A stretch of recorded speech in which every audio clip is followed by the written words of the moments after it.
Long ago, the god Ubtoa hardened his heart and vowed to weep for the people of Omu no longer.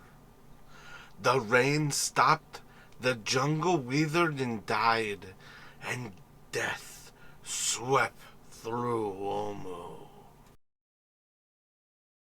One morning, a wise Zorbo emerged from her hollow tree and spoke to the dying Omawans.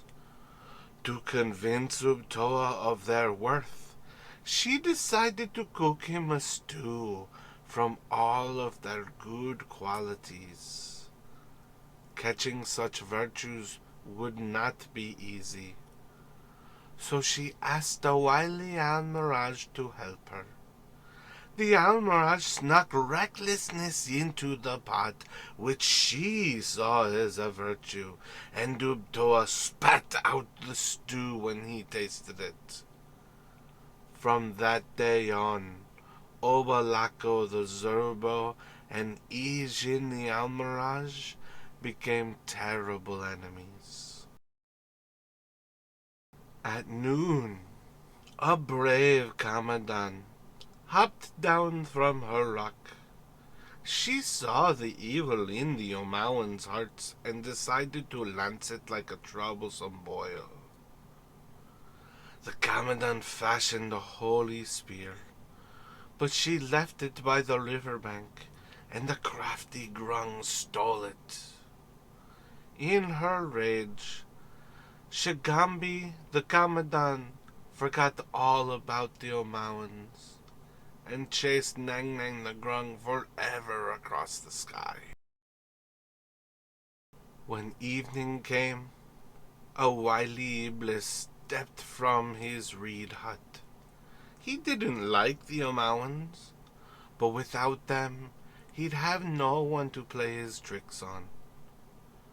The IBLIS sent a marsh frog to reason with Ubtoa, but the frog was angry and decided to wrestle the god instead. This amused Ubtoa, so he gave the frog tentacles to make it stronger. When Kubazan the FROGHEMOTH returned, to Papazotl the IBLIS, he chased Papazotl into the swamp with his new tentacles. That night, a Sioux monster broke into Ubtoa's palace and stole a pail of water for the Omawans. When the god came running to find it, the Sioux monster hid the pail in a Jakuli's burrow. Ubtoa asked the jungle animals where his water was hidden, and now the Jakuli was too honest to lie. When Wango the Sioux monster found out how Mao had betrayed him, he vowed to catch the Jakuli and eat him up. All the while, Unk the FLAIL snail lived deep under the earth.